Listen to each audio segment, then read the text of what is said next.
بسم اللہ الرحمن الرحیم۔ ناظرین السلام علیکم ورحمۃ اللہ وبرکاتہ۔ خلاصہ قرآن مجید کا آج ہمارا 19واں پارہ ہے۔ 19ویں پارے کا آغاز جو ہے وہ سورہ فرقان سے ہو رہا ہے۔ سورہ فرقان مکی صورت ہے، اور مکی صورتوں کے مضامین جیسا کہ پہلے بھی کئی مرتبہ ہم بیان کر چکے کہ اس میں واضح و نصیحت زیادہ ہوتی ہے اور آخرت کے احوال کو کثرت سے بیان کیا جاتا ہے، یا پچھلے انبیاء کے واقعات اور قصص کو موضوع بحث بنایا جاتا ہے۔ تو 19ویں پارے کے پہلے رکوع میں اللہ عز و جل نے قیامت کے کچھ احوال کو بیان فرمایا کہ قیامت والے دن ایک ظالم انسان کس طرح سے اپنی ماضی کے اوپر افسوس کا اظہار کرے گا۔ فرمایا وَيَوْمَ يَعْضُ الظَّالِمُ عَلَىٰ يَدَيْهِ يَقُولُ يَا لَيْتَنِي اتَّخَذْتُ مَعَ الرَّسُولِ سَبِيلًا، اور جس دن ظالم جو ہے وہ اپنے ہاتھوں کو چبائے گا۔ بعض اوقات انسان حسرت کی وجہ سے یا اسے اپنے اوپر اتنا زیادہ افسوس ہوتا ہے کہ وہ اپنے ہاتھ کاٹنا شروع کر دیتا ہے یا اپنے آپ کو اذیت دینا شروع کر دیتا ہے۔ تو یہ گویا کہ اپنے اوپر حسرت اور افسوس کی ایک انتہا ہوگی، ایک ایکسٹریم ہوگی کہ وہ اپنے ہاتھ چبانا شروع کر دے گا اپنے اوپر حسرت اور افسوس کی وجہ سے۔ یقول یا لیتنی اتخذت مع الرسول سبیلا، اور وہ کہے گا اے کاش کہ میں نے دنیا میں رسول کا رستہ اپنایا ہوتا، میں نے رسول کا ساتھ دیا ہوتا، میں رسول کو فالو کرنے والے لوگوں کی پارٹی میں ہوتا۔ یا ویلتا لیتنی لم اتخذ فلانا خلیلا، ہائے میری کم بختی، اے کاش کہ میں نے فلاں کو دنیا میں دوست نہ بنایا ہوتا۔ تو دوستی کی وجہ سے انسان جو ہے وہ سیدھے رستے پہ رہتا ہے، اور دوستوں کی وجہ سے انسان جو ہے وہ گمراہ بھی ہو جاتا ہے۔ اس لیے رسول اللہ صلی اللہ علیہ وسلم کی ایک روایت ہے کہ المرء علی دین خلیلہ، کہ انسان جو ہے وہ اپنے دوست کے دین پر ہوتا ہے۔ تو تم دوست بناتے ہو یہ دیکھو کہ کس کو تم دوست بنا رہے ہو، کیونکہ جس کے پاس آپ بیٹھیں گے آپ ویسے ہی ہو جائیں گے۔ دوستی کا اثر تو ہوتا ہے، اس سے انکار نہیں کیا جا سکتا۔ تو وہ شخص قیامت والے دن جو ہے وہ حسرت اور افسوس کا اظہار کرے گا کہ اگر فلاں شخص میرا دوست نہ ہوتا، اگر میں فلاں کمپنی میں نہ بیٹھتا، فلاں دوستوں کی مجلس میں نہ بیٹھا کرتا، تو میں آج نیک ہوتا، میں آج جہنم میں نہ ہوتا۔ تو یا ویلتا لیتنی لم اتخذ فلانا خلیلا، ہائے میری کم بختی، اے کاش کہ میں نے فلاں کو دوست نہ بنایا ہوتا۔ لقد اضلنی عن الذکر، اس میرے دوست نے مجھے قرآن سے روکے رکھا، مجھے گمراہ کیا۔ یعنی میں تو آنا چاہتا تھا قرآن کی طرف، لیکن وہ مجھے کہتا تھا یار کن چکروں میں پڑے ہو، مولویوں کی باتوں میں تم بھی آنا چاہتے ہو، کیا رکھا ہے ان کے پاس۔ لقد اضلنی عن الذکر، تو وہ مجھے نصیحت سے روکتا تھا، تو اس نے مجھے نصیحت سے قرآن مجید کی طرف آنے سے بھٹکا دیا، گمراہ کر دیا، پیچھے رکھا۔ بعد اذ جاءنی، جبکہ وہ میرے پاس آ چکی تھی۔ کچھ لوگ تھے جو مجھے پکار رہے تھے، مجھے دعوت دے رہے تھے کہ بھائی آ جاؤ قرآن مجید سن لو، درس قرآن کی دعوت دے رہے تھے۔ وَقَانَ الشَّيْطَانُ لِلْإِنسَانِ خَذُولًا، اور شیطان کا معاملہ یہ ہے کہ وہ بہت ہی بے وفا ہے، وہ آپ کو تنہا چھوڑ کے بھاگ جاتا ہے۔ یعنی جب تک آپ دنیا میں ہوتے ہیں اللہ کی نافرمانی کی حالت میں، تو وہ آپ کو امیدیں دلاتا رہتا ہے، وہ آپ کو موٹیویٹ کرتا رہتا ہے، آپ کو اس کی طرف سے انسپریشن ملتی رہتی ہے۔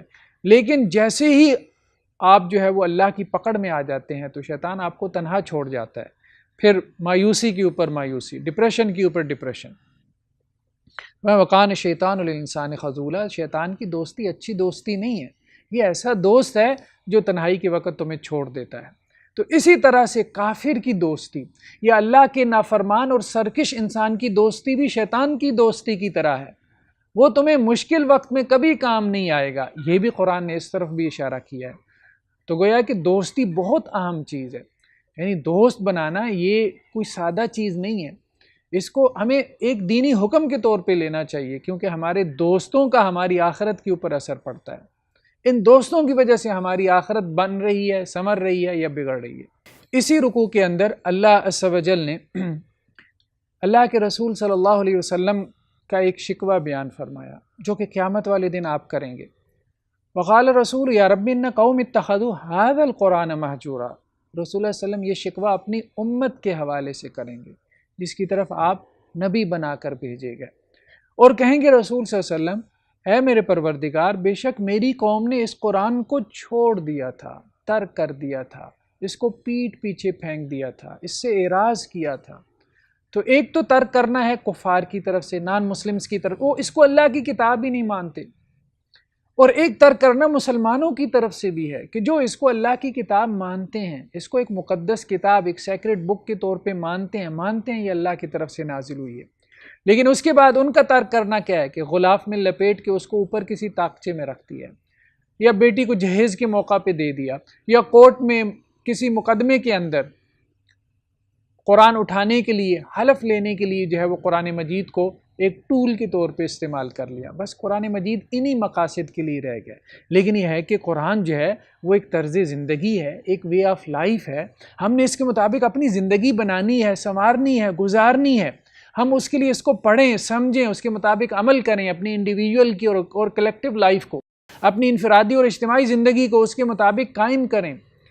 اس سب کے اعتبار سے مسلمانوں نے بھی قرآن مجید کو چھوڑ رکھا ہے، تو رسول اللہ صلی اللہ علیہ وسلم گویا کہ شکایت کریں گے، ایک شکوہ کریں گے اللہ عز و جل سے، کیا پروردگار میں تو ان کی طرف وہ کتاب لے کے آیا تھا جس کتاب میں ان کی دنیا بھی جنت بن جانی تھی اور آخرت تو جنت تھی ہی تھی، لیکن انہوں نے اس کتاب کو اپنی پشت پیچھے ڈال دیا، اس سے غفلت برتی۔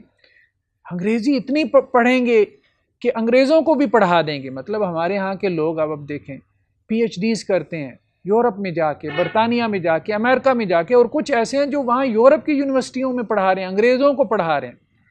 تو انگریزی ہماری مادری زبان تو نہیں ہے، تو اب لوگ کہتے ہیں جی عربی ہمیں نہیں آتی، عربی ہماری مدر ٹنگ نہیں ہے، ہماری مادری زبان نہیں ہے، ہم کیسے عربی سیکھیں، عربی بڑی مشکل ہے، تو انگریزی کیسے سیکھ لی؟ قرآن کا تو یہ دعویٰ ہے وَلَقَدْ يَسَّرْنَا الْقُرْآنَ لِلذِّكْرِ فَهَلْ مِن مُدَّكِرٍ، قرآن کو ہم نے آسان کر دیا ہے نصیحت کے لیے، کوئی ہے نصیحت پکڑنے والا؟ تو عربی زبان تو انگریزی کی نسبت بہت آسان ہے، تو وہ لوگ جنہوں نے پی ایچ ڈیز کر لی ہیں دنیاوی علوم میں، جنہوں نے جو ہے وہ مختلف زبانیں دنیا کی انٹرنیشنل لینگویجز جو ہیں ان کے اوپر عبور حاصل کر لیا ہے اور وہ دوسری قوموں کو پڑھا رہے ہیں، ان کے پاس کیا جسٹیفیکیشن رہ جائے گی، کیا عذر رہ جائے گا جو وہ اللہ کے ہاں پیش کریں گے کہ انہوں نے قرآن نہیں پڑھا، قرآن کو سمجھنے کی کوشش نہیں کی، اس کے لیے وقت نہیں نکالا۔ تو یہ بہت ضروری ہے قرآن کے لیے وقت نکالنا، قرآن کو پڑھنے اور سمجھنے کی کوشش کرنا، قرآن کے ساتھ ایک تعلق قائم کرنا۔ قرآن کے ساتھ آپ کا تعلق قائم ہو گیا، آپ زندہ ہو جائیں گے، اندر سے زندہ ہو جائیں گے۔ باہر سے تو انسان ویسے بھی زندہ ہے، لیکن یہ مشینوں کی طرح کی زندگی ہے، روبوٹک لائف ہے۔ جیسے روبوٹ ہمیں نظر آتا ہے بس حرکت کر رہا ہے، بس ہم بھی حرکت کر رہے ہیں، لیکن اندر کی زندگی، اندر کی خوشی مر چکی ہے، اور وہ قرآن کے ساتھ ملے گی۔ اس کے بعد دوسرے رکوع کے اندر اللہ عز و جل نے شرک کی ایک خاص قسم کا تذکرہ کیا، اور وہ کیا ہے؟ وہ نفس پرستی۔ شرک جو ہے وہ ہر دور کے اندر اپنی شکلیں بدلتا رہتا ہے، اس کی فارمز تبدیل ہو جاتی ہیں۔ کسی زمانے میں لوگ بتوں کی پوجا کرتے تھے، آج بھی کرتے ہیں، بڑی تعداد ہے ہندوؤں کی ہندوستان کے اندر، انڈیا میں، لیکن یہ ہے کہ شرک نے اپنی فارمز تبدیل کر لی۔ اب مسلمانوں میں کئی قسمیں آپ کو شرک کی ملیں گی، قبر پرستی آپ دیکھ لیں، مزار پرستی آپ دیکھ لیں، تو شرک کی بعض قسمیں ایسی ہیں جو آپ کو ان لوگوں میں ملیں گی جو اپنے آپ کو موحدین کہتے ہیں، موحد ڈکلیئر کرتے ہیں کہ ہم بڑے توحیدی ہیں، گھنٹوں لیکچر دے دیں گے توحید کے اوپر، جو قبر پرستی کا بھی انکار کر رہے ہیں، مزار پرستی کے بھی خلاف ہیں، بت پرستی کا بھی رد کر رہے ہیں، لیکن کیا ہے؟ نفس پرستی میں مبتلا ہے، اپنے نفس کی پوجا کر رہے ہیں۔ نفس پرستی کیا ہے؟ خدا کے مقابلے میں اپنے نفس کی پوجا شروع کر دینا۔ فرمایا ارائیت من اتخذ الہ ہوا، اے نبی صلی اللہ علیہ وسلم آپ نے غور کیا اس شخص پہ جس نے اپنی خواہش نفس کو، اپنی ڈیزائرز کو اپنا معبود بنا لیا، ان کی پوجا شروع کر دی۔ اب اپنی خواہشات کی کوئی عبادت تھوڑی کرتا ہے، مطلب ایسا نہیں ہے کہ خواہشات کا کوئی بت سامنے رکھا ہے اور آپ اس کو سجدے کریں گے۔ خواہشات کی پوجا سے کیا مراد ہے؟ خواہش پرستی سے کیا مراد ہے؟ جس طرح سے بت پرستی اسی طرح سے خواہش پرستی ہے کہ انسان اللہ کے حکم کے مقابلے میں، اللہ کے رسول صلی اللہ علیہ وسلم کے حکم کے مقابلے میں اپنے خواہشات کی پوجا شروع کر دے، ان کو پس پشت ڈال دے، ان کو اپنے پاؤں تلے رون ڈالے، کتاب اللہ اور سنت رسول صلی اللہ علیہ وسلم کے احکامات کو، اور ہر حال میں اپنی خواہش کو آگے رکھے۔ یعنی اس کی زندگی یا اس کی لائف سٹائل میں آپ دیکھیں گے زندگی گزارنے کی اس کی جو اپروچ ہے وہ کیا ہے؟ سب سے پہلے اس کی خواہش، سب سے پہلے میری خواہش پوری ہونی چاہیے، اس کے بعد بھلے دین پورا ہو جائے تو سو ہو جائے۔ تو یہ وہ شخص ہے جس نے اپنی خواہش نفس کو اپنا معبود بنا لیا، یعنی اللہ اور اس کے رسول کے ہر حکم کے مقابلے میں اس نے اپنی خواہش کو آگے رکھا ہوا ہے۔ افانت تکون علیہ وکیلا، اے نبی صلی اللہ علیہ وسلم کیا آپ ایسے شخص کے وکیل بننا پسند کریں گے؟ قیامت والے دن کیا آپ ایسے شخص کی شفاعت کرنا پسند کریں گے؟ یہاں تو یہ امیدیں لگا کے بیٹھے ہیں کہ رسول اللہ صلی اللہ علیہ وسلم ہماری شفاعت کریں گے۔ اللہ عز و جل کیا کہہ رہے ہیں؟ اے نبی کریم صلی اللہ علیہ وسلم، کیا آپ ایسے شخص کی شفاعت کرنا پسند کریں گے قیامت والے دن؟ تو ایک تو کافر ہے، کافر نے تو نو ڈاؤٹ اس نے تو اپنی خواہش نفس کو اپنا معبود بنا رکھا ہے، جو اللہ اور اس کے رسول پہ ایمان نہیں لا رہا، صرف اس وجہ سے کہ اس کی خواہش نفس اس کے آڑے آ رہی ہے۔ لیکن دوسری طرف ایک مسلمان بھی بعض اوقات جب حد سے زیادہ اور اللہ اور اس کے رسول کی نافرمانی میں بڑھ جاتا ہے تو وہ بھی اپنی خواہشات کو اپنا معبود بنا لیتا ہے، پھر وہ دین کی پرواہ بالکل بھی نہیں کرتا، بس برائے نام مسلمان رہ جاتا ہے۔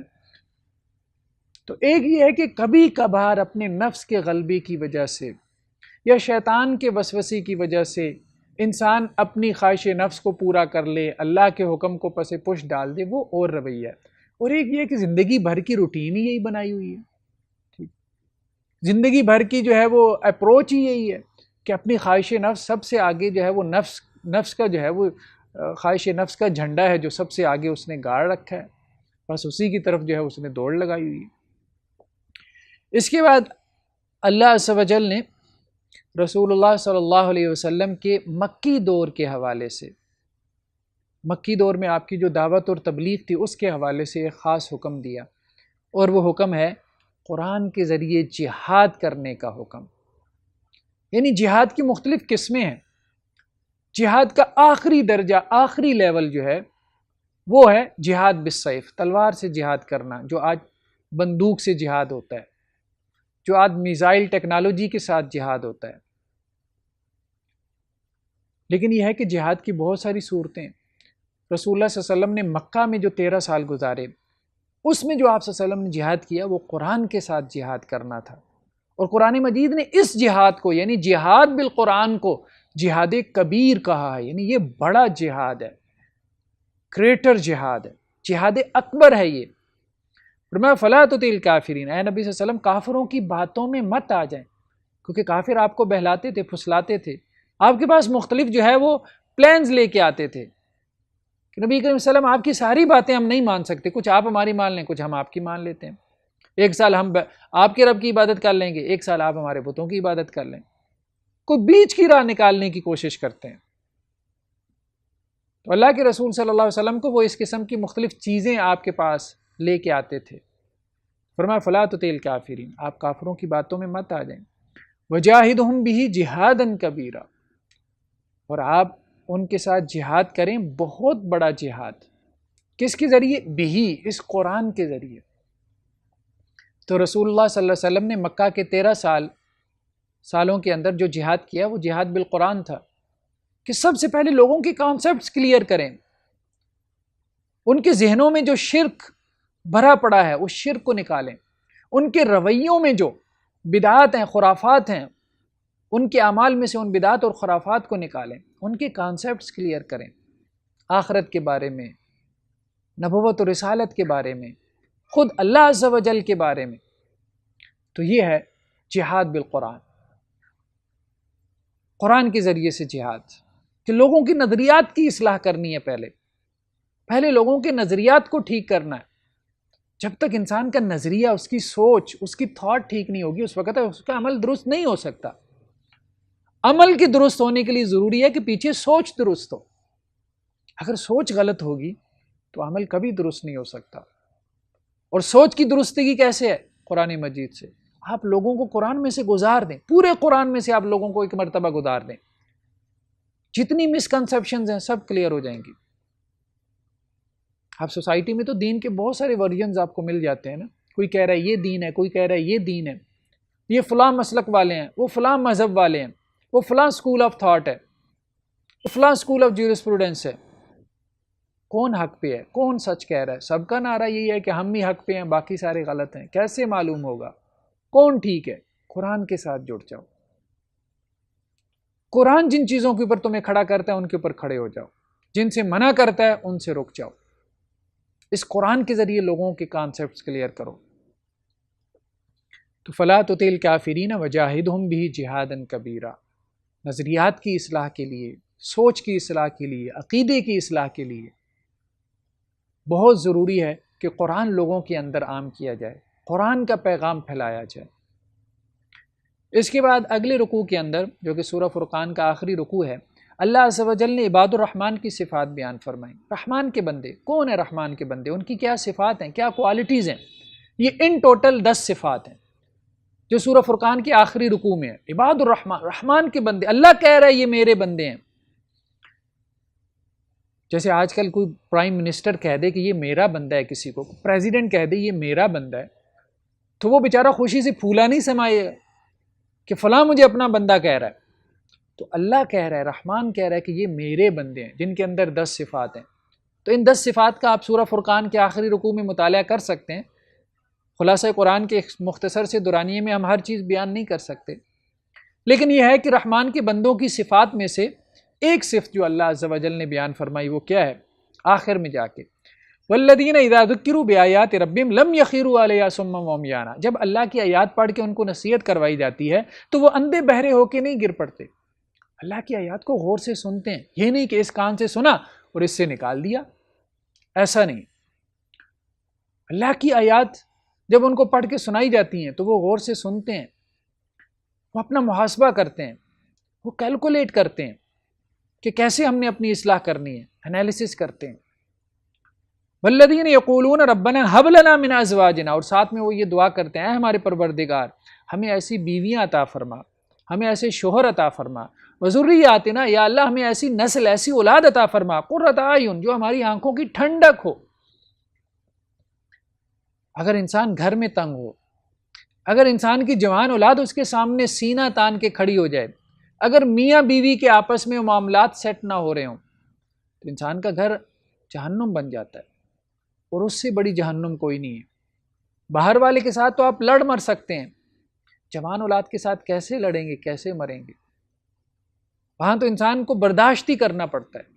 تو اس سے بڑا اللہ کا کوئی عذاب نہیں ہے کہ خود انسان کے گھر میں اس کے دشمن پیدا ہو جائیں کہ جن سے وہ بدلہ لینے کے بھی قابل نہ ہو اور ان کی اذیت سے محفوظ بھی نہ رہ سکتا ہو۔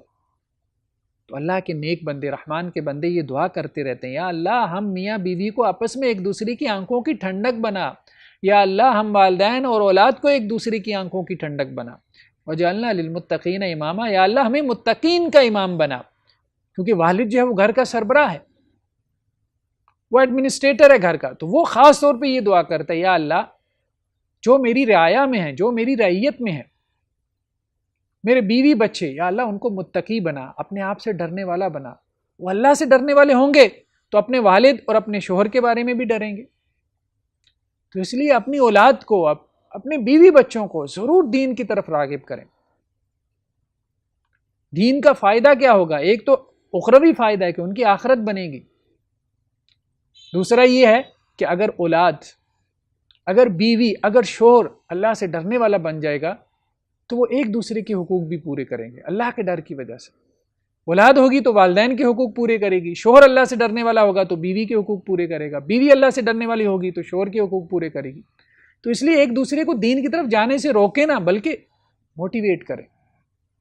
اس میں آپ کا دنیا کا بھی فائدہ ہے، آخرت کا فائدہ تو ہے یہ۔ تو یہ گویا کہ رحمان کے بندوں کی دعا ہے۔ اس دعا کو ہمیں نماز کے آخر میں، تشہد کی حالت میں اپنے معمول میں شامل کر لینا چاہیے، کثرت سے یہ دعا مانگا کریں۔ اگر گھروں میں امن نہیں ہے، سکون نہیں ہے، لڑائی جھگڑے زیادہ ہوتے ہیں تو اس دعا کا کثرت سے ورد کریں۔ انشاءاللہ سے اللہ سبحانہ و تعالیٰ اس دعا کی برکت سے گھر کے ماحول کو پرسکون کر دیں گے۔ اس کے بعد سورہ شعراء۔ سورہ شعراء جو ہے یہ بھی مکی صورت ہے، اور سورہ شعراء کے اکثر و بیشتر مضامین بھی مکی صورتوں والے مضامین ہیں۔ ایک تو پچھلی قوموں کے حالات اور واقعات کو تفصیل سے بیان کیا گیا، حضرت موسیٰ علیہ السلام کا قصہ ہے، پھر قوم نوح، قوم عاد، قوم ثمود، اس کے بعد قوم لوط کا تذکرہ ہے، تفصیل سے پچھلی قوموں کے احوال کو بیان فرمایا۔ تو 19ویں پارے کے 5ویں رکوع میں سورہ شعراء کے یعنی پہلے رکوع میں فرمایا لعلک باخع نفسک الا یکونوا مؤمنین، اے نبی صلی اللہ علیہ وسلم شاید لگتا ہے اس بات کے پیچھے آپ اپنے آپ کو گھلا دیں گے کہ یہ لوگ ایمان نہیں لا رہے۔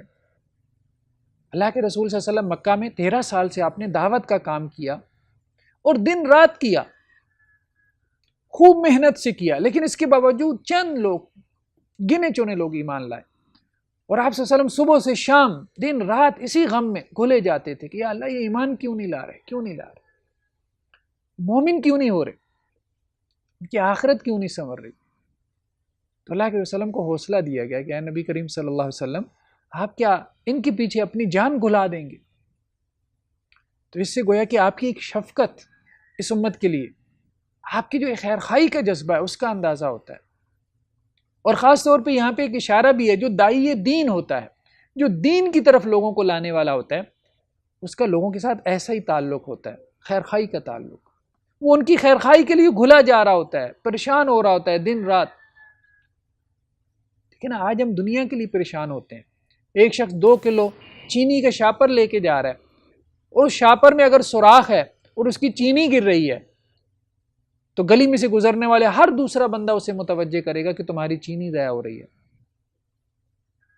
تو دنیا کا اتنا چھوٹا سا نقصان ہو تو ایک بچے سے لے کے بوڑھا تک اس کو نہ صرف فیل کرتا ہے بلکہ توجہ بھی دلاتا ہے۔ لیکن یہ ہے کہ آخرت کا نقصان اتنا بڑا نقصان کہ جب انسان وہ نقصان کر چکے گا پھر اس کے پاس صرف حسرت رہ جائے گی کہ یا اللہ واپس مجھے دنیا میں بھیج دے۔ اللہ تعالیٰ کہیں گے نہیں، اب نہیں۔ اور وہ نقصان پھر کبھی پورا ہونے والا نہیں۔ دنیا کا نقصان تو پورا ہو سکتا ہے، لیکن آخرت کا نقصان کبھی پورا نہیں ہو سکتا، لیکن اس کی طرف کوئی توجہ دلانے والا نہیں۔ بچے کے مارکس کم آ رہے ہیں، اس کا CGPA اچھا نہیں ہے تو پیرنٹس کو فکر لگی ہوئی ہے کہ اس کا نقصان ہے، لیکن بچہ نماز نہیں پڑھ رہا، لیکن پیرنٹس کو پتہ ہی نہیں ہے کہ اس کا یہ بھی کوئی نقصان ہے۔ اس نقصان کو نقصان سمجھا ہی نہیں جا رہا، حالانکہ وہ اس کی اٹرنل لائف، آخرت کی جو لائف ہے اس کے اوپر اثر انداز ہو رہا ہے۔ تو بندہ مومن جو ہے وہ آخرت کے نقصان کے حوالے سے فکر مند ہوتا ہے، آخرت کے نقصان کے حوالے سے۔ ان نشاء ننزل علیہم من السماء آیۃ فظلت اعناقہم لا خاضعین، اے نبی صلی اللہ علیہ وسلم اگر ہم چاہیں تو آسمان پر سے ان کے اوپر ایک ایسی نشانی، ایک ایسا معجزہ، ایک ایسا میریکل ان کو دکھا دیں کہ ان کی گردنیں اس کے سامنے جھکی کی جھکی رہ جائیں۔ لیکن اللہ کو جبری ایمان نہیں چاہیے، جبری ایمان نہیں چاہیے۔ اللہ تعالیٰ ایسی چیزیں ان کو دکھا سکتے ہیں، لیکن اس کے بعد پھر آزمائش کا کیا مطلب؟ آزمائش کس بات کی؟ تو خود اللہ تعالیٰ نے ایک ایلیمنٹ آف ڈاؤٹ رکھا ہے، ایک اسپیکٹ آف ڈاؤٹ ہے، ایک شک کا عنصر موجود ہے، ایک شک کا پہلو موجود ہے، تاکہ انسانوں کی آزمائش ہو، ان کا امتحان ہو۔ اگر سب کچھ ہی کلیئر کٹ ہو جاتا ہے، جیسے قرآن مجید کئی مقامات پہ کہتا ہے کہ قیامت والے دن جب کافر جنت اور جہنم کو سامنے دیکھیں گے، آگ کے سامنے جب وہ کھڑے ہوں گے، یا اللہ ہم تو ایمان لے آئے، پکے سچے مومن ہو گئے، اس کے بعد کون انکار کرے گا؟ نہ ابو جہل نہ فرعون، کس کی جرت ہوگی؟ کسی کی نہیں۔ اللہ کو تو ایسا ایمان نہیں چاہیے کہ سب کچھ اللہ تعالیٰ تمہیں دکھا کے پھر کہے کہ تم ایمان لے، پھر وہ تو آزمائش نہیں ہے۔ اللہ نے اس دنیا کو دار آزمائش بنایا ہے، تو آزمائش میں اسپیکٹ آف ڈاؤٹ رہے گا۔ سرٹینٹی کبھی نہیں آئے گی، کبھی نہیں آئے گی۔ سرٹینٹی آخرت میں آئے گی، یقینی کیفیت آخرت میں ہی پیدا ہوگی۔ جب تم جنت جہنم کو دیکھ لو گے، جسے تم کہتے ہو نا 100% کلیئر ہو جائے، ایسے جیسے کچھ سائنٹیفک فیکٹ بن جائے تمہارے لیے خدا کا وجود، تو existence of God scientific fact بنے گی، لیکن آخرت میں بنے گی۔ دنیا میں وہ تمہارے لیے ایک بلیف رہے گا، ایک ایمان رہے گا۔ ایمان لانا پڑے گا، ایمان لانا پڑے گا۔ اس کے بعد 8ویں رکوع میں اللہ عز و جل نے حضرت موسیٰ اور آل فرعون کے قصے کو بیان کرتے ہوئے فرمایا کہ جب حضرت موسیٰ علیہ السلام بنی اسرائیل کو لے کے نکلے ہیں مصر سے، کیونکہ حضرت موسیٰ علیہ السلام کے جو 2 مشن تھے، ایک ان میں سے یہ تھا کہ فرعون کو دعوت دیں، ایمان کی دعوت، اور دوسرا بنی اسرائیل کو مصر سے نکال کے لے جائیں فلسطین، انہیں آل فرعون کی غلامی سے نجات دلائیں۔ تو حضرت موسیٰ راتوں رات لے کے ان کو نکلے ہیں اور بحیرہ کلزم کو عبور کیا ہے۔ آل فرعون نے بھی پیچھا کیا، انہوں نے بھی اپنے گھوڑے جو ہے وہ بحیرہ کلزم میں ڈال دیے، تو جو پانی کھڑا ہو گیا تھا دیواروں کی طرح بنی اسرائیل کے لیے، وہ آپس میں مل گیا اور آل فرعون غرق ہو گئے۔ تو اللہ عز و جل نے اس کا نقشہ کھینچا کہ وہ اپنی وقت کی سپر پاور تھے۔ بنی اسرائیل کیا تھے؟ غلام تھے، سلیوز تھے، لیکن ان کے لارڈز، ان کے ماسٹرز، کیا حال ہوا ان کا؟ اللہ کے عذاب کا کوڑا جب برسا تو فاخرجناہم من جنات وعیون، ہم نے آل فرعون کو نکالا ان کے باغات سے، ان کے چشموں سے، ان کی نہروں سے۔ مصر سے وہ بھی نکلے، ویرانے میں جا کے اللہ نے ان کو مارا، جنگل میں جا کے مارا، سمندر میں جا کے ان کو غرق کیا۔ وَقُنُوزٍ وَمَقَامٍ کریم، اور اپنے باعزت مقامات، نفیس مکانات وہ نکلے، نفیس محلات سے نکلے اور اپنے خزانوں سے نکلے۔ کذالک وورثنا بنی اسرائیل، سمندر میں غرق ہو گئے اور ان کی ان سب چیزوں کا وارث کون بن گیا؟ بنی اسرائیل۔ سب مال و دولت کس کے پاس آ گئی؟ یہ دنیا کے خزانے سب بنی اسرائیل کے پاس آ گئے۔ خاص طور پہ بعد میں جب حضرت داؤد علیہ السلام کا زمانہ آیا، حضرت سلیمان علیہ السلام کا، تو اتنی بڑی سلطنت قائم ہوئی جو مصر تک پھیل گئی تھی، اور یہ بنی اسرائیل کی سلطنت تھی۔ تو گویا اللہ نے جو ہے وہ ان غلاموں کی مدد کی، اس لیے کہ وہ نبی کے طریقے کے اوپر چلے، وہ نبوت اور رسالت پہ ایمان لے کے آئے۔ انہوں نے حضرت موسیٰ علیہ السلام کی پیروی کی۔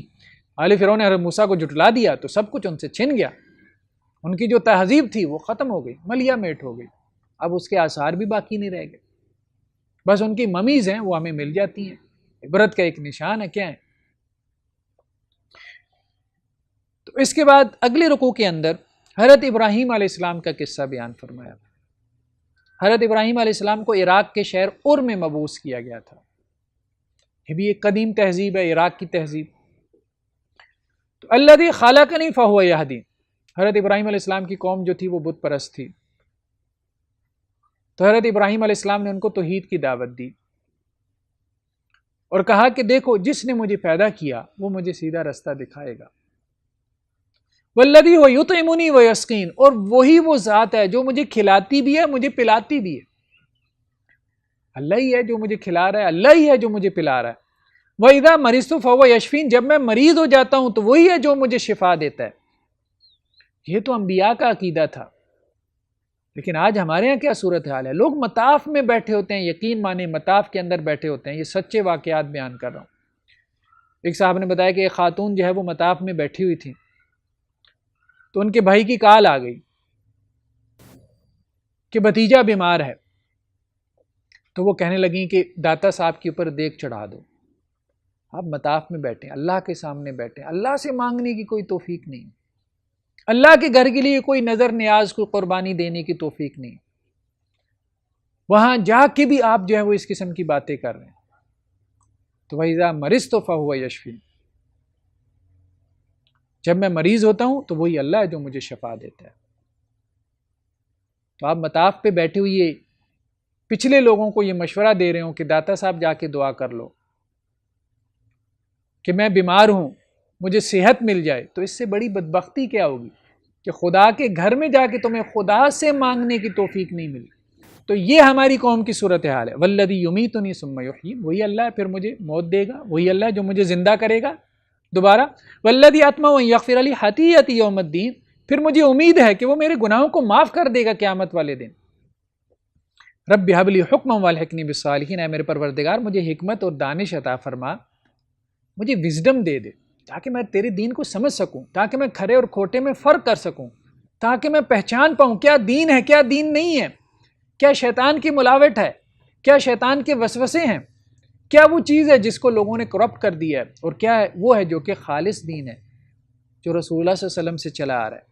والحقنی بالصالحین، اور اے میرے پروردگار مجھے نیک لوگوں کے ساتھ ملا دے۔ تو یہ حضرت ابراہیم علیہ السلام کی دعا ہے، لیکن یہ ہے کہ ہمیں اس کو اپنے حالات کے ساتھ ریلیٹ کرنا ہے نا، تو میں اس کو اس طرح سے ٹرانسلیٹ کر رہا ہوں کہ ہم اس کو اپنے حالات کے ساتھ ریلیٹ کر سکیں، کہ ہم بھی جب اللہ سے یہ دعا مانگیں تو یہ دعا مانگتے ہوئے ہمارے ذہن میں کیا بات ہونی چاہیے، کہ کیسے حضرت ابراہیم علیہ السلام کی یہ دعا ہمارے لیے مفید ہو سکتی ہے، ہمیں جو ہے وہ شرک اور بدعات کے ان گھٹاٹوں پر اندھیروں سے توحید کی روشنی اور توحید کی کرن جو ہے وہ ہمیں دکھا سکتی ہے۔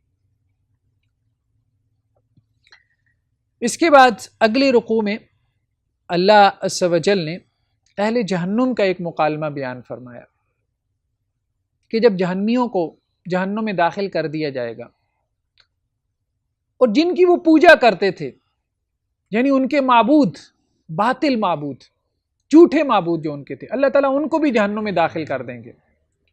جن بتوں کی وہ پوجا کرتے تھے ان بتوں کو بھی جہنم میں ڈال دیا جائے گا۔ پھر جن لوگوں کی وہ پوجا کرتے تھے اور وہ لوگ ان کی پوجا پہ راضی بھی تھے، یہ بھی شرط ہے، ان کو بھی جہنم میں ڈالا جائے گا۔ یعنی ایک شخص کو سجدہ کیا جائے اور وہ اس پہ راضی ہو، خوش ہو، پھولا نہ سماتا ہو اور اپنے مریدوں کو شاباشی دے رہا ہو کہ ٹھیک کام کر رہے ہو،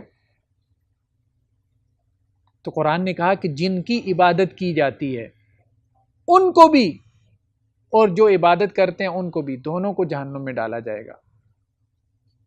ہاں انبیاء اس سے مستثنا ہیں، اس کی وجہ یہ ہے کہ حضرت عیسیٰ علیہ السلام کو اللہ کا بیٹا بنا لیا عیسائیوں نے، لیکن حضرت عیسیٰ راضی نہیں تھے، حضرت عیسیٰ نے حکم نہیں دیا، اور قیامت والے دن بھی وہ یہی کہیں گے اے میرے پروردگار میں نے کبھی نہیں کہا کہ مجھے اللہ کا بیٹا بنا لو، اللہ کو چھوڑ کے میری پوجا کرو، میری مورتیاں لگا لو، میری تصویریں اپنے گھروں میں بنا کے لٹکا لو اور ان کی پوجا شروع کر، میں نے کب کہا تھا؟ فرمایا قالوا ہم فیہا یختصمون، تو وہ اہل جہنم کیا کریں گے؟ وہ جہنم کے اندر آپس میں جھگڑا کریں گے۔ تاللہ ان کننا لفی ضلال مبین، تو جن کی وہ پوجا کرتے تھے وہ اپنے فالوورز سے کہیں گے، یعنی جو ان کے باطل معبود ہوں گے، ایسی جو ڈیٹریکٹ ریلیجس لیڈرشپ ہوگی جو لوگوں کو کہتی تھی کہ ہمیں سجدے کرو، اپنی عبادتیں کرواتی تھی، تاللہ ان کننا لفی ضلال مبین، تو وہ کہیں گے کہ اللہ کی قسم ہم کھلی گمراہی میں تھے، سری گمراہی میں تھے دنیا میں، اذ نسویکم برب العالمین۔ تو اب جو فالوورز ہوں گے وہ یہ کہیں گے اپنے معبودان باطل کو کہ ہم تو کھلی گمراہی میں تھے، اذ نسویکم برب العالمین، ہم دنیا میں کیا کرتے تھے؟ تمہیں برابر ٹھہراتے تھے رب العالمین کے، جو رب العالمین کا مقام تھا وہ ہم نے تمہیں دے دیا تھا، ہم نے تو بلائنڈ فالوور بننا تھا اللہ کا، لیکن ہم تمہارے بلائنڈ فالوور بن گئے تھے، ہم نے تو اللہ کے ایک ایک اشارے پہ جان دینی تھی لیکن ہم تمہارے اشاروں پہ ناچتے تھے۔ تو اذ نسویکم برب العالمین، تو وہ جہنمی کہیں گے اپنے لیڈرز کے بارے میں، جو ان کے لیڈرز جہنم میں ہوں گے، گمراہ لیڈرز، کہ ہم نے تمہیں رب العالمین کے برابر قرار دے دیا تھا، وما اضلنا الا المجرمون، تو ہمیں تو ان مجرموں نے گمراہ کر دیا، یہ تو مجرم تھے، ہم تو انہیں مذہبی پیشوا سمجھے بیٹھے تھے۔ اب دیکھیں نا کہ اللہ کے رسول صلی اللہ علیہ وسلم جب دین اسلام لے کے آئے ہیں تو اللہ کے رسول صلی اللہ علیہ وسلم کے مقابلے میں جو قریش تھے، جو ایمان نہیں لائے، ابو جہل وغیرہ، یہ کون لوگ تھے؟ یہ بیت اللہ کے متولی تھے، بیت اللہ کے متولی تھے، اللہ کے گھر کے متولی تھے، حاجیوں کو پانی پلاتے تھے، اللہ کے گھر کا انتظام اور انصرام ان کے پاس تھا۔ تو مذہبی لیڈر، ریلیجس لیڈرشپ ہے جو لوگوں کو گمراہ کرتی ہے ہر دور کے اندر۔ اب بھی آپ چلے جائیں دنیا کے کسی بڑے مذہب کو اٹھا کے دیکھ لیں، ہندوازم میں کیا پنڈت ہے نا، پنڈت کیا ہے؟ مذہبی لیڈر ہے۔ پادری کیا ہے؟ پادری مذہبی لیڈر ہے۔ ربی کون ہے؟ یہودیوں کا عالم دین، مذہبی لیڈر ہے، مذہبی پیشوا ہے۔ بدھوں کے اندر دیکھ لیں، ان کے لاماز ہوتے ہیں، وہ کون ہے؟ وہ ان کے مذہبی پیشوا، مذہبی رہنما ہیں، جنہوں نے ان کے مذہب کی باغ دوڑ سنبھال رکھی ہے۔ تو دنیا میں بڑی گمراہی اللہ کے دین سے ڈیٹریکٹ کرنے والوں میں سے بڑا حصہ ان لوگوں کا ہے جو مذہب کے نام پہ لوگوں کو ڈیٹریکٹ کرتے ہیں۔ تو ان لوگوں کے آخرت کے حشر کا بیان فرمایا، فما لنا من شافین، تو آج ہمارے لیے کوئی سفارش کرنے والا نہیں ہے۔ دنیا میں تو ہم امیدیں لگائے بیٹھے تھے کہ یہ حضرت ہماری شفاعت کریں گے، یہ فلاں سرکار اور وہ سرکار اور یہ سرکار، ولا صدیق حمیم، کوئی گرم جوش دوست نظر نہیں آتا۔ فلو ان لنا کرۃ فنکون من المؤمنین، اے کاش کہ ہمیں دنیا میں لوٹا دیا جائے تو ہم پکے سچے مومن ہو جائیں، پھر ہم ایفیلیشن کی بنیاد پہ تکیہ لگا کے نہ بیٹھے رہیں، پھر ہم جا کے عمل کریں۔ قرآن عمل پہ ابھارتا ہے، قرآن یہ نہیں کہتا فلاں نسبت قائم ہو گئی تو تم جنت میں چلے جاؤ گے۔ او بھائی، اللہ کے رسول صلی اللہ علیہ وسلم کی نسبت سے بڑھ کے کوئی نسبت ہو سکتی ہے؟ جب تمہیں یہ نسبت مل گئی کہ تم رسول اللہ صلی اللہ علیہ وسلم کی امتی ہو، اب اس کے بعد تم کہتے ہو فلاں دربار سے منسوب ہو جاؤں، فلاں پیر صاحب سے نسبت قائم ہو گئی میں جنتی بن جاؤں، تمہیں رسول اللہ صلی اللہ علیہ وسلم کی نسبت کوئی کام نہ آئی تو تمہیں فلاں دربار کی نسبت کام آ جائے گی؟ مطلب کیا عقیدہ تم نے رکھا ہوا ہے؟ تو آخرت میں اگر کسی چیز نے کام آنا ہے تو وہ عمل ہے۔ رسول اللہ صلی اللہ علیہ وسلم نے اپنی پھوپھی کو مخاطب کرتے ہوئے کہا کہ اے صفیہ، رسول اللہ صلی اللہ علیہ وسلم کی پھوپھی، آخرت کے لیے عمل کر لو، کیونکہ میں تمہیں اللہ کے مقابلے میں کچھ کام نہیں آ سکتا۔ اپنی بیٹی کو مخاطب کرتے ہوئے کہا اے فاطمہ رضی اللہ عنہما، آخرت کے لیے کچھ کر لو، کیونکہ میں اللہ کے مقابلے میں تمہارے کچھ کام نہیں آ سکتا۔ اگر تمہارے پاس عمل نہیں ہے تو میں کچھ کام نہیں آ سکتا، کوئی نسبت کام نہیں آ سکتی۔ حضرت لوط علیہ السلام کی بیوی قرآن نے تبصرہ کیا، حضرت نوح علیہ السلام کی بیوی قرآن نے تبصرہ کیا کہ اہل جہنم میں سے ہوں گی۔ حضرت ابراہیم علیہ السلام کے والد قرآن نے تبصرہ کیا اہل جہنم میں سے ہوں گے۔ تو نبی کا والد ہونا، نبی کی بیوی ہونا، اس سے بڑی کوئی نسبت ہو سکتی ہے؟ اس سے بڑی کوئی رشتہ داری ہو سکتی ہے؟ کوئی کام نہیں آئے گی، کوئی نسبت کام، صرف عمل کی نسبت کام آئے گی، عمل کی نسبت۔ ان فی ذلک لآیہ وما کان اکثر المؤمنین، بے شک یہ جو باتیں ہم کر رہے ہیں نا، اس میں نصیحت ہے، لیکن اکثر لوگ ایمان نہیں لاتے، سوچتے نہیں ہیں، غور نہیں کرتے، ان کے اوپر عصبیت غالب آ جاتی ہے، مسلکی عصبیت، فرقوں کی عصبیت۔ اس کے بعد اگلی رکوع میں حضرت نوح علیہ السلام کی قوم کے احوال بیان فرمائے۔ حضرت نوح علیہ السلام جو ہے وہ عراق میں مبعوث کیے گئے۔ بعض مورخین کا کہنا ہے کہ فرات کے کنارے ان کی قوم آباد تھی۔ فرات ایک دریا ہے جو کہ عراق اور شام میں بہتا ہے، اور بعض کا کہنا یہ ہے کہ دجلہ کے کنارے ان کی قوم آباد تھی۔ لیکن بہرحال دجلہ اور فرات یہ دو دریا ہیں جو عراق اور شام کی سرزمین پہ بہتے ہیں۔ ان دو دریاؤں کے درمیان کی جو سرزمین ہے اس کو میسوپوٹیمیا کہتے ہیں۔ یہ دنیا کی قدیم ترین تہذیب ہے، جسے کریڈر آف سیولائزیشن کہتے ہیں، یعنی تمام تہذیبیں اس سے پیدا ہوئی ہیں۔ یہ گویا کہ انسان کی ابتدا تھی، ابتدائی دور تھا، ابتدائی تہذیب تھی، انسان کا اوریجن۔ یہاں پر انسان نے جو ہے وہ بہت ساری چیزیں سیکھی۔ تو یہاں پہ حضرت نوح علیہ السلام مبعوث ہوئے، تو حضرت نوح علیہ السلام کی قوم میں بت پرستی پیدا ہوئی۔ یہ پہلی مرتبہ بت پرستی ہے جو کہ پیدا ہوئی ہے حضرت نوح علیہ السلام کی تہذیب میں، میسوپوٹیمیا میں۔ تو 5 بت تھے جن کا قرآن نے تذکرہ کیا: ود، سوا، یغوث، یعوق اور نصر۔ اور یہ ان کے نیک لوگ تھے جن کی انہوں نے تصویریں بنا لی، بت بنا لیے ان کے فوت ہونے کے بعد، اور ان کی پوجا شروع کر دی۔ تو حضرت نوح علیہ السلام نے جب دعوت کا آغاز کیا، قالوا انؤمن لک واتبعک الارذلون، تو قوم کے لوگ کہنے لگے اے نوح، کیا ہم آپ کی بات مان لیں، آپ کے اوپر ایمان لے آئیں، جبکہ آپ کی پیروی کرنے والے تو رذیل لوگ ہیں، کمی کمین لوگ ہیں، موچی، قمہار، اس قسم کے لوگ ہیں جو آپ کی اتباع کرنے والے ہیں۔ یہ ہر نبی کو تانا دیا گیا۔ رسول اللہ صلی اللہ علیہ وسلم کے اوپر دیکھیں، پہلے جو ایمان لانے والے تھے کون تھے؟ معاشرے کے پسے ہوئے طبقے کے لوگ، کمزور لوگ۔ حضرت خباب بن الارت کون ہے؟ لوہار ہے۔ حضرت بلال حبشی کون ہے؟ غلام ہے۔ حضرت عمار بن یاسر کون ہے؟ اسی طبقے کے لوگ۔ قال وما علمی بما كانوا يعملون، تو حضرت نوح نے کہا بھائی مجھے اس سے کیا کہ وہ کیا عمل کرتے ہیں، ان کا پیشہ کیا ہے، مجھے ان کے پیشے سے کیا لینا دینا، مجھے تو یہ ہے کہ وہ اللہ اور اس کے رسول پہ ایمان لے کے آئیں۔ ان حسابهم الا علی ربی لو تشعرون، ان کا حساب اللہ کے ذمے ہے، اللہ کو معلوم ہے۔ اگر تمہارے اندر شعور ہے، شعور کی بات کرو۔ وما انا بطارد المؤمنین، اور میں تمہاری ان باتوں کی وجہ سے مومنوں کو اپنے پاس سے دھتکار نہیں سکتا۔ رسول اللہ صلی اللہ علیہ وسلم کو بھی قریش مکہ کہتے تھے ہم آپ کی مجلس میں آتے ہیں، یہ ہمارے کمی کمین غلام لوگ بیٹھے ہوتے ہیں، ہم آپ کی مجلس میں کیسے بیٹھیں، کیسے آپ کی باتیں سنیں؟ گویا ان کے اندر تکبر تھا، عقر تھی، دین نے اس کو پسند نہیں کیا۔ اب ہمارے یہاں نماز کا بھی جو نظام ہے کیا ہے، سب ایک ہی صف میں کھڑے ہو جاتے ہیں، ایک ہی صف میں کھڑے ہو گئے محمود و ایاز، ٹھیک ہے، بادشاہ ہو یا اس کا غلام ہو، ایک ہی صف میں کھڑے ہو، غلاموں کے لیے کوئی علیحدہ سے صف نہیں بنے گی۔ اسلام نے اس تفریق کو ختم کیا، تو اس تفریق کو ختم کرنے کی ضرورت ہے، اور یہ عصبیت آج بھی ہمیں نظر آتی ہے، اور بعض اوقات دینداروں میں بھی نظر آتی ہے۔ ایک ادارے میں حفظ قرآن کی کلاس میں ایک اچھی کھاتی پیتی فیملی نے اپنے بچے کو ڈالا، اور پھر 2-4 ہفتوں کے بعد اپنے بچے کو اٹھا لیا، اس ایکسکیوز کے ساتھ، یہ عذر پیش کرتی ہوئی ہے، یہ کہتی ہوئی ہے کہ جس کلاس میں ہمارا بچہ جاتا ہے اسی اس کلاس میں ہماری میڈ کا بچہ بھی بیٹھتا ہے، اور ہمیں یہ پسند نہیں ہے کہ ہمارا بچہ ہماری میڈ کے بچے کے ساتھ بیٹھ کے ایک کلاس میں پڑھے۔ تو یہ رویہ ٹھیک نہیں ہے، یہ تکبر والا ایٹیچیوڈ ہے۔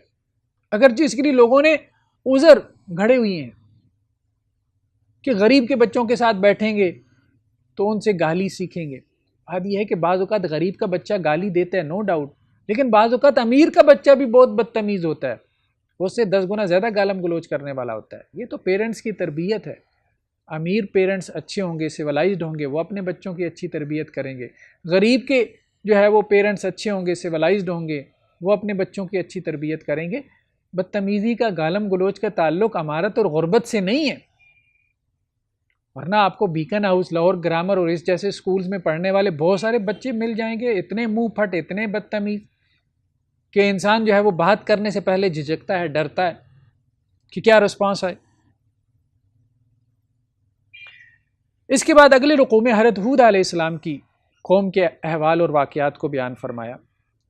تو حضرت ہود علیہ السلام کی جو قوم تھی یہ یمن اور عمان کے گرد، ان دونوں کے مابین ایک ریگستان ہے، ریتلا علاقہ ہے، ریت کے ٹیلے ہیں کثرت سے، تو اس علاقے کو احقاف کہتے ہیں۔ احقاف حقف کی جمع ہے، ریت کے ٹیلے، تو ان ٹیلوں کے اوپر یہ آباد تھی اور بڑے بڑے مکانات تعمیر کرتے تھے۔ فرمایا تبنون بکل رین آیتن تابثون، کیا تم ہر اونچی جگہ کے اوپر ایک نشانی تعمیر کرتے ہو اور عبث میں، بیکار میں یہ کام کرتے ہو، بڑے بڑے محلات بنانا۔ وتتخذون مصانع لعلکم تخلدون، اور تم بڑے بڑے محلات بناتے ہو اس طرح جیسے تم ہمیشہ رہو گے، بڑی بڑی عمارتیں تعمیر کرنا، یہ پرانے لوگوں کا شیوا رہا۔ اب تو ہم اس کو ایک ہیریٹیج تصور کرتے ہیں نا، کہ یونیسکو نے اس کو جو ہے وہ ایک کامن ہیریٹیج جو ہے وہ ڈکلیئر کر دیا ہے، انسانوں کا جو ہے ایک مشترکہ کلچرل ہیریٹیج ہے، ثقافتی ورثہ ہے۔ تاج محل ہو یا اہرام مصر، پیرامڈز ہوں، کیا ہیں یہ نشانی ہے، لیکن قرآن مجید کہتا ہے یہ عبث اور بیکار کے کام تھے جو ان لوگوں نے کیے۔ یہ سب کام کر کے وہ اکڑتے تھے، اتراتے تھے، تکبر کرتے تھے، فخر کرتے تھے۔ تو آج پیرامڈز والے کہاں گئے؟ پیرامڈز موجود ہیں، پیرامڈز والے نہیں ہیں۔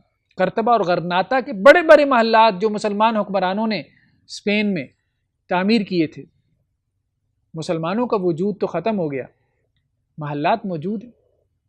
تو قرآن پاک کہتا ہے کیا فائدہ، وَتَتَّخِذُونَ مَصَانِعَ لَعَلَّكُمْ تَخْلُدُونَ، اتنے بڑے بڑے محلات، بڑی بڑی عمارتیں تم تعمیر کرتے ہو شاید کہ تم نے ان میں ہمیشہ رہنا ہے۔ وہ بھائی کبھی نہیں رہو گے، کبھی بھی نہیں رہو گے۔ تاج محل آج ہندوؤں کے پاس ہے،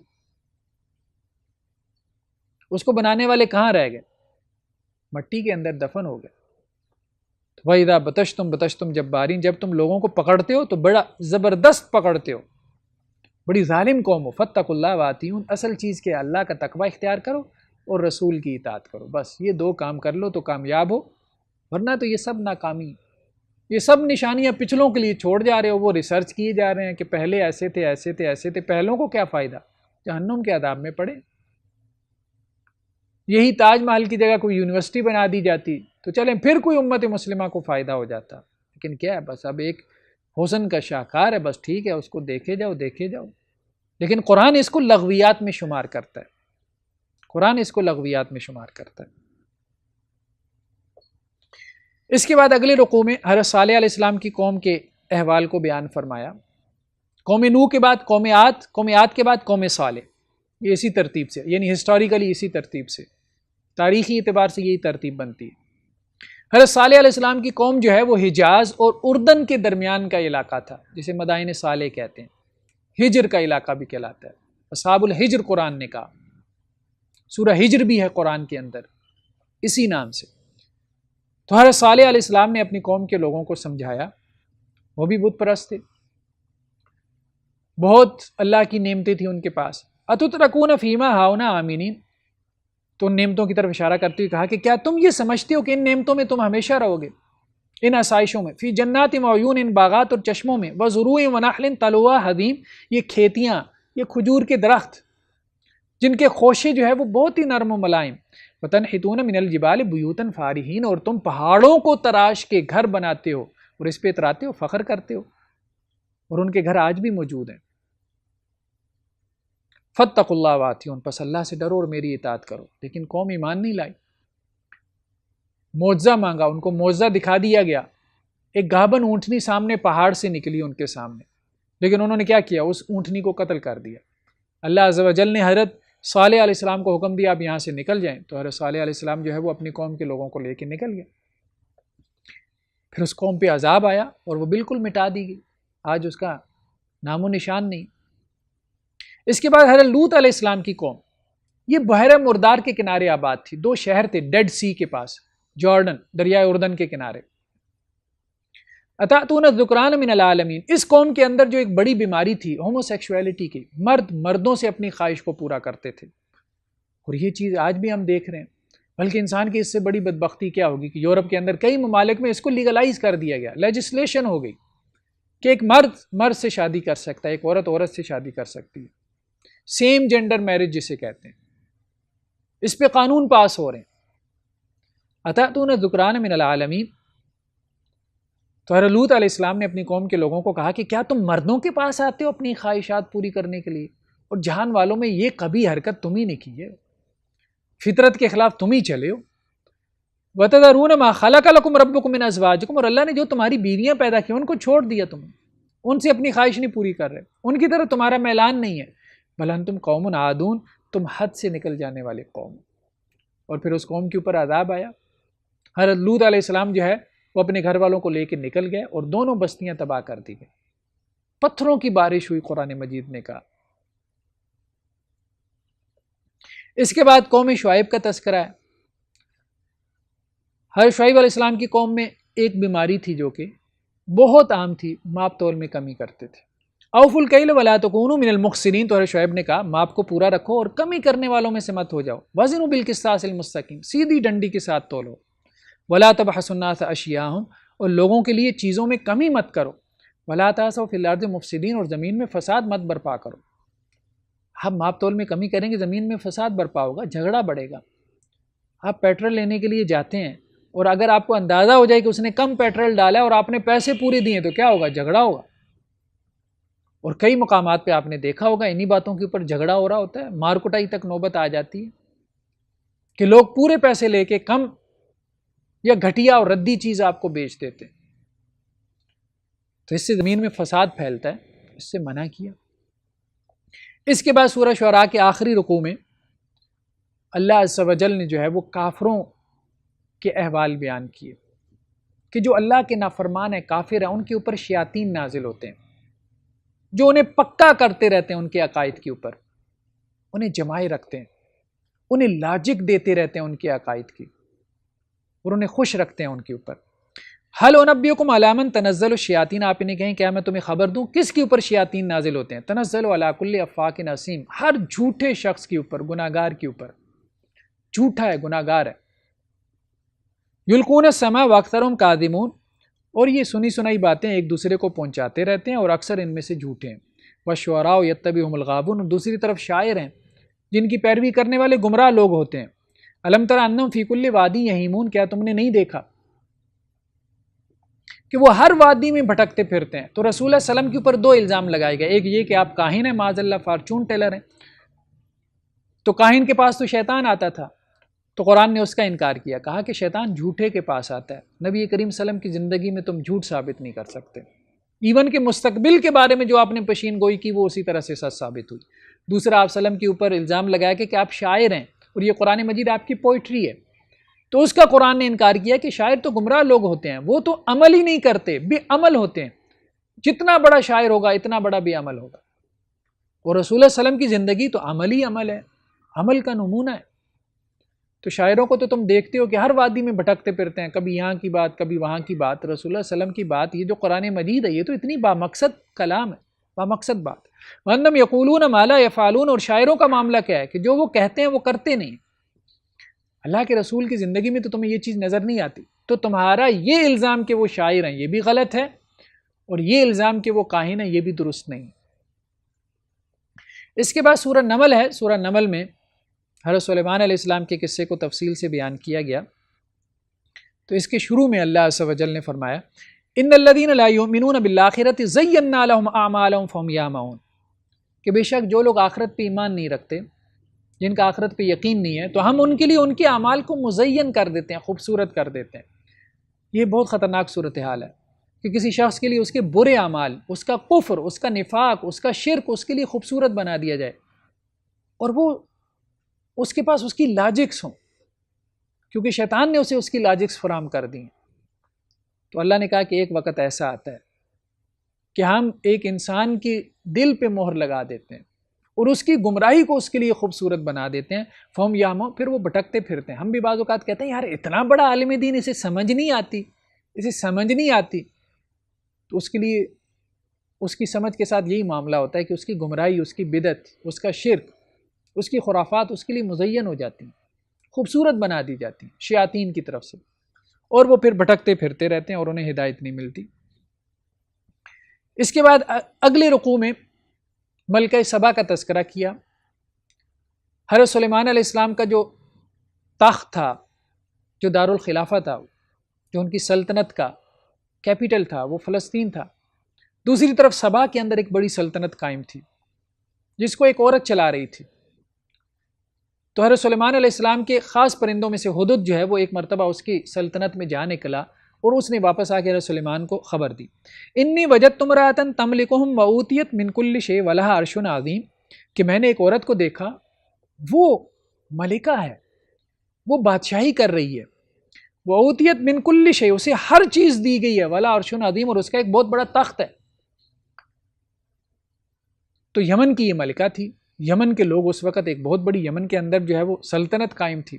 وجدتها وقومها يسجدون للشمس من دون اللہ. تو ہدہد نے حضرت سلیمان کو خبر دی کہ میں نے دیکھا ہے کہ وہ خود ملکہ سبا، جس کا نام بلقیس آیا، واللہ عالم کیا نام تھا، لیکن مفسرین نے اس کا نام بلقیس ذکر کیا، اور اس کی قوم کے لوگ بھی، وہ سورج کو سجدہ کرتے ہیں اللہ کو چھوڑ کے. وزین لهم الشیطان اعمالهم، اور شیطان نے ان کے لیے ان کے اس عمل کو مزین کر دیا، یعنی ان کے پاس اس کی دلیل ہے. فصدهم عن السبیل فهم لا يهتدون، اور شیطان نے انہیں سیدھے راستے سے روک دیا، اب وہ ہدایت پر نہیں آ سکتے. تو حضرت سلیمان علیہ السلام نے پھر ان کی طرف خط لکھا، ہدہد کو دے کے بھیجا. ہدہد نے وہ خط وہاں پہ پہنچایا.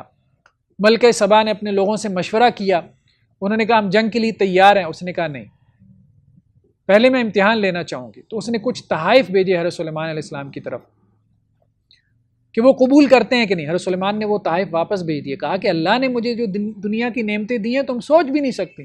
ان کا تو تخت ہوا میں اڑتا تھا، جنات ان کے لیے مسخر کر دیے گئے تھے، تمہارے پاس تو کچھ بھی نہیں ہے. کہا کہ ایمان لے آؤ.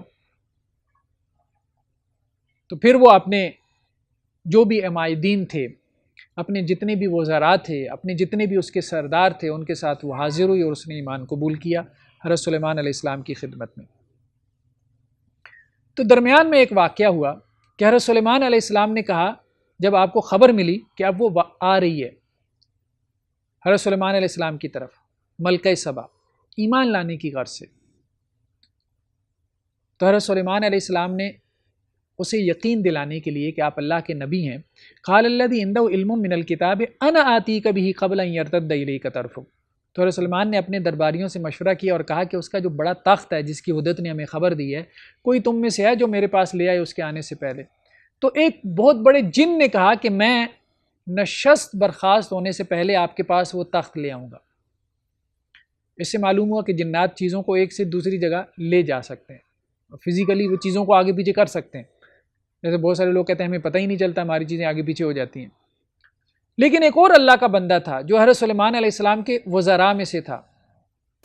بعض مفسرین نے اس کا نام آصف لکھا ہے، واللہ عالم، اللہ بہتر جانتا ہے کیا نام تھا، لیکن بہرحال حضرت سلیمان علیہ السلام کے قریبی لوگوں میں سے تھا.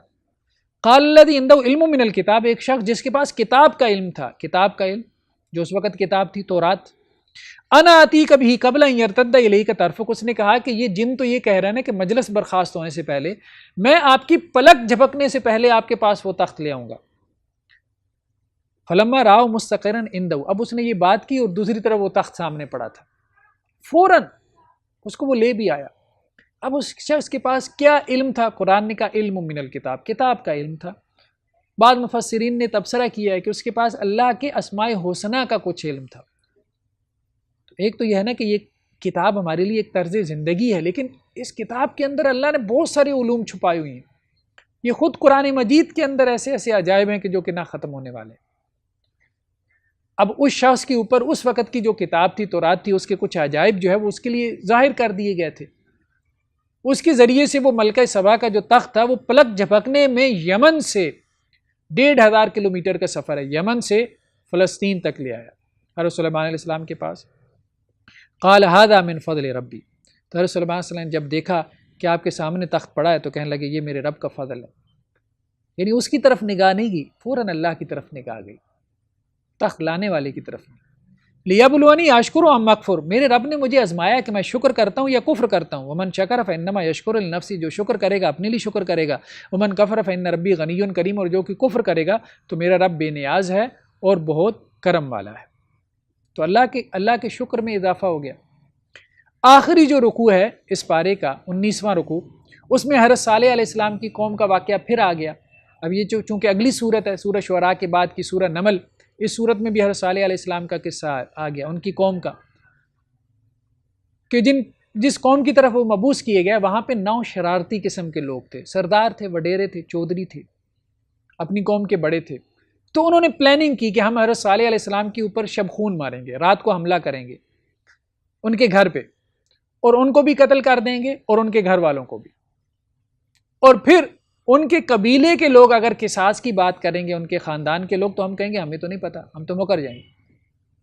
وَقَانَ فِي الْمَدِينَةِ تِسْعَةُ رَهْطٍ يُفْسِدُونَ فِي الْأَرْضِ وَلَا يُصْلِحُونَ، یہ گویا کہ اشارہ کیا جا رہا ہے۔ جب یہ آیات نازل ہوتی تھی، ظاہری بات ہے اللہ کے رسول صلی اللہ علیہ وسلم کے ساتھ بھی تو ایسا ہو رہا تھا نا۔ جب آپ نے مائیگریشن کی تو اس سے پہلے کیا ہو رہا تھا؟ ہجرت سے پہلے، مدینہ ہجرت سے پہلے آپ کے قتل کی سازشیں ہو رہی تھیں، اور مختلف قبائل نے یہ گویا کہ طے کر لیا تھا ہم نے حملہ کرنا ہے۔ تو یہ گویا کہ آیات نازل ہوتی تھیں جن آیات میں نبی کریم صلی اللہ علیہ وسلم کو تسلی دی جاتی تھی۔ اسی طرح قیامت تک آنے والے مومنین جو ہیں، انہیں جب اس قسم کی آزمائشیں پیش آئیں گی تو ان کے لیے بھی تسلی کا سامان ہے کہ جب وہ دین کا کام کریں گے اور مخالف لوگ ان کو بٹھانے کے لیے ان کے قتل کی سازشیں کریں گے تو اس وقت یہ آیات ان کو تسلی دیں گے۔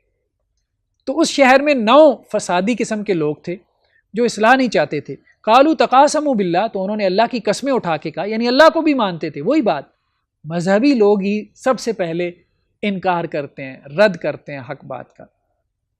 لَنُبَيِّتَنَّهُ وَأَهْلَهُ، کہ ہم لازماً شب خون ماریں گے صالح اور اس کے گھر والوں پہ بھی۔ ثُمَّ لَنَقُولَنَّ لِوَلِيِّهِ، پھر ہم اس کے ولی کو کہیں گے، مَا شَهِدْنَا مَهْلِكَ أَهْلِهِ، جب صالح علیہ السلام کی ہلاکت ہوئی ہم تو وہاں موجود نہیں تھے، وَإِنَّا لَصَادِقُونَ، اور ہم سچے ہیں۔ تو اگلی آیات میں اللہ تعالیٰ کہتے ہیں انہوں نے ایک مکر کیا، اللہ نے بھی ایک تدبیر کی۔ اللہ نے صالح علیہ السلام کو خبر دے دی، وہ راتوں رات وہاں سے نکل گئے اور ان کی قوم کے اوپر عذاب آ گیا اور ایسی پکڑ آئی کہ پھر وہ نیست و نابود کر دیے گئے۔ اللہ عز و جل سے دعا ہے کہ جو باتیں کہی گئی ہیں سنی گئی، اللہ تعالیٰ مجھے بھی اور آپ سب کو بھی اس پہ عمل کی توفیق عطا فرمائے۔ صدق اللہ العظیم۔ زندگی شعور سے، الحکمہ انٹرنیشنل آپ کا تعاون درکار ہے۔ آپ ہماری معاونت کے ذریعے اس مقدس مشن میں ہمارے رفیق بن جائیے۔ For donation account number 059292913100271، branch code 0727، account title Hafiz Shafiq Rahman MCB۔